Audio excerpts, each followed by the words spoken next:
Sorry, let's just forget about our conversation this time. I've been single my whole life, and it's been about 6 months since I registered at a matchmaking agency.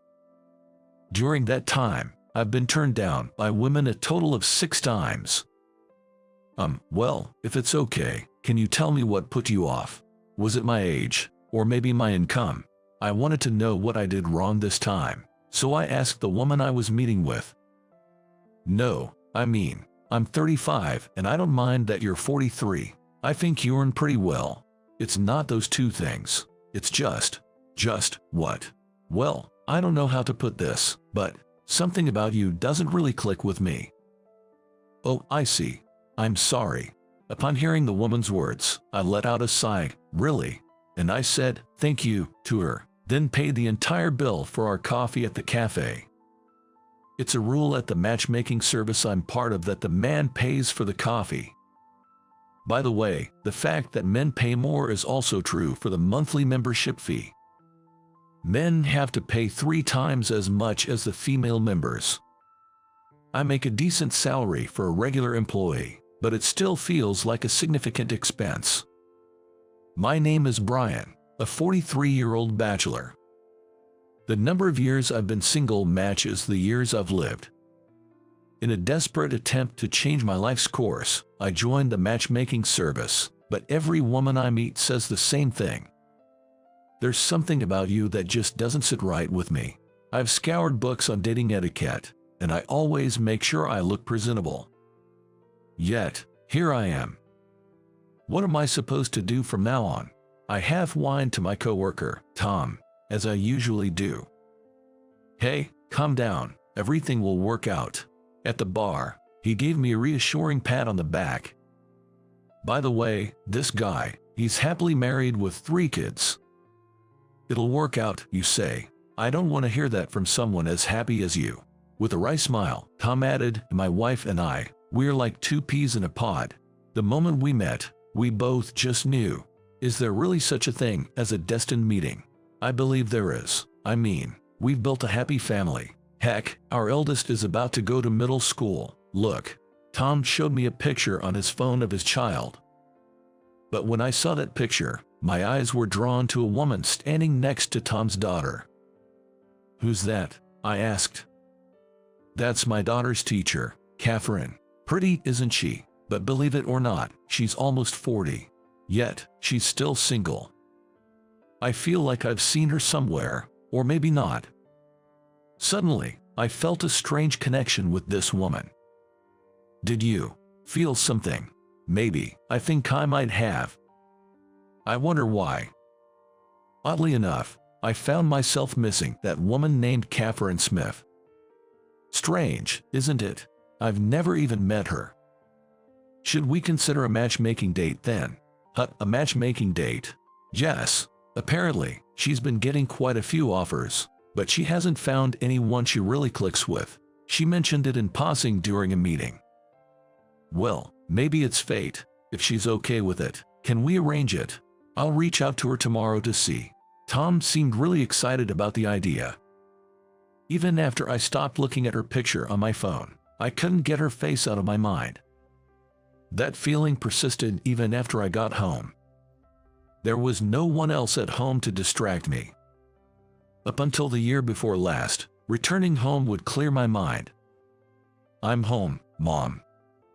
I told my mother's photo, which was placed on the family altar. My mom, whom I lived with up until 2 years ago, had fallen ill and passed away all too suddenly. That's when I started seriously considering marriage. Perhaps it's a regret for not letting her see her grandchild, or maybe I just can't bear being alone. Besides marriage hunting, there was another thing I had been doing. Oh, the PA agency is calling. Hello, I see. Still no lead, huh? The call was about my twin brother, who's still missing. I have a twin brother. However, he was given up for adoption when we were very young, and I have no idea where he is now.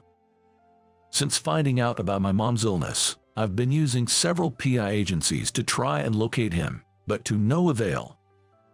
I wish I could have at least let you meet him, I whispered, gazing at my mother's photo. Mom raised us all by herself.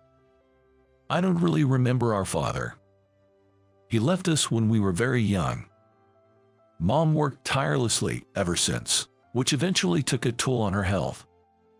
Raising my brother and me with her condition was challenging, and my mom, having no relatives, was advised by a close friend to consider adoption. Reluctantly, she decided to give up my brother for adoption. Despite being a child, my brother understood the situation. He said, "I'm the older one, so I can handle being away from Mom.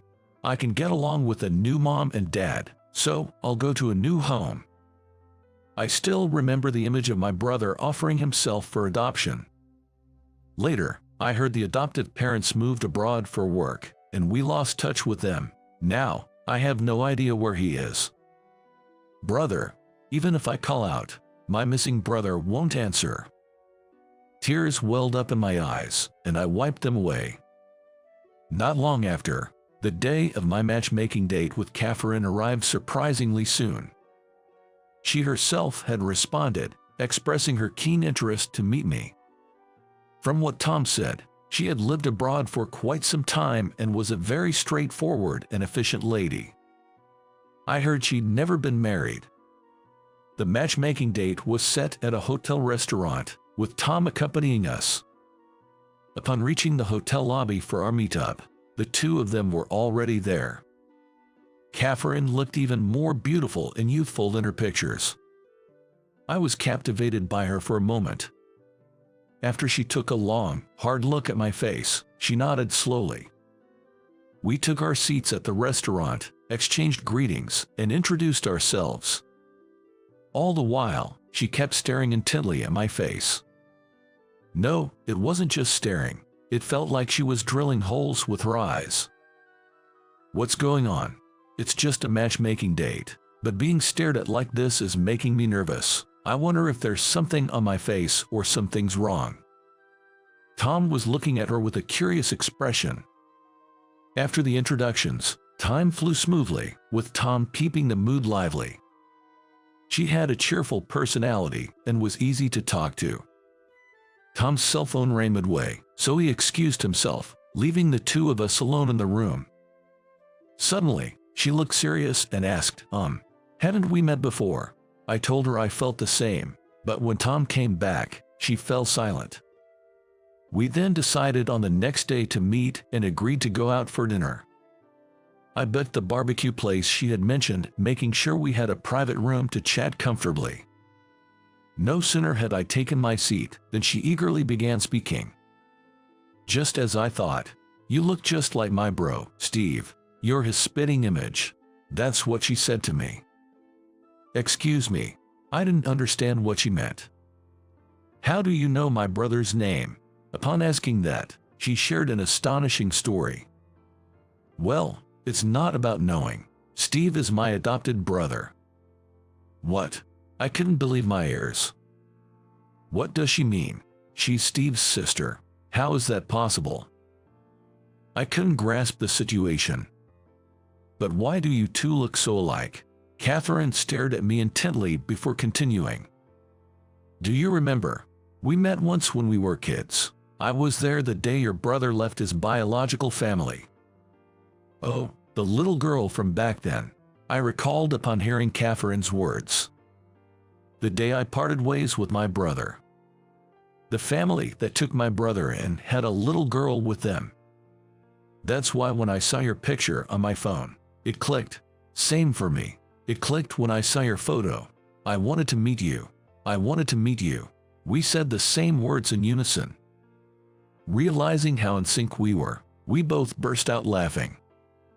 She avoided discussing it during the matchmaking date because she wasn't sure how much Tom was aware of the situation. "So, how's Steve doing? I lost contact with your family. I've tried hiring private investigators to find him, but with no luck. I wanted to tell him about our mom's passing. If it's okay, I'd like to meet him." Saying that, she looked downcast and lowered her gaze. "Is it hard for you to say about Steve?" Catherine remained silent, looking down. "What happened to my brother? Please, tell me." With a sorrowful look, Catherine told me about my brother's current situation. Steve has leukemia. What? Leukemia? Catherine softly uttered the name of the disease my brother was suffering from. When I heard that word, I was reminded of the day we lost our mom. I was consumed with fear that my brother might pass away just like our mom. Leukemia isn't incurable. It's a treatable disease. But we can't seem to find a compatible donor. I was tested but was not a match. We've lost both our parents, so he's the only family I have left. I desperately want to help him. Tears spilled from Catherine's eyes. The next day, I took a day off from work and rushed to the hospital. When I opened the door to the room, there was my brother, sleeping on the bed. Even as we got older, our faces remained strikingly similar. And incredibly, our reunion was able to save my brother from his illness. Who would have thought, being saved by my long-lost younger brother? I was just as shocked to think that my matchmaking date's adopted brother was my actual brother. We shared many feelings and stories in that hospital room. After hearing from Catherine, I immediately got tested and became a bone marrow donor for my brother. And after the bone marrow transplant, my brother made a remarkable recovery. Being identical twins, the bone marrow was a perfect match. So, what's the deal with you and Catherine? What are you talking about? I've been getting regular updates from Catherine.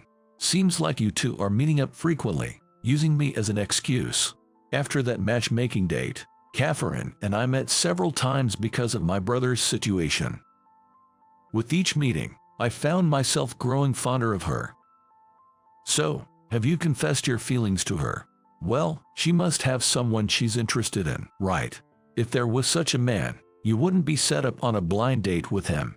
Steve, who had just risen from the bed, said with a chuckle. Maybe I should confess my feelings after all. It seems like she's been waiting for you to confess to her, Steve said with a gentle smile. It felt like a dream to be able to laugh and talk like this with Steve after having been apart for so long. Maybe it was my mom who brought us back together, I said pensively. I plan to visit Mom's grave once I'm discharged, remembering our late mother upon hearing Steve's words. Mom always wanted to see you, Steve. Thanks to you, I finally got to. Thank you. Thank you too, Steve, for fighting through your illness and staying with us. Steve and I hugged each other tightly, shoulders touching. And then we closed our eyes, thinking of our late mother. Time flew by quickly after that. See you later, I'm off. Hey, Grace, have you said goodbye to Grandma? Yes, bye Grandma, I'm off now. Standing in front of the home altar, our family bade farewell to our mother. Today is our daughter Grace's special 5th birthday celebration. Not long after that day, Catherine and I started dating, and within a year, we were married. Grace, who was born the following year, turns 5 this year. Hey, do you think this dress looks good on me? It looks wonderful on you. Oh, let's take a photo later. Do you think Uncle Steve will be happy to see me in this dress? Of course, he will be thrilled. Yay. Grace was over the moon at Catherine's words. Steve, who is still single, dotes on Grace as if she were his own daughter, and Grace is very fond of him. One day, I want to marry Uncle Steve. The things she comes up with. It made me take a trip down memory lane. Indeed, Catherine and I felt that spark between us, leading us to that matchmaking date, and here we are now. It truly was a destined meeting.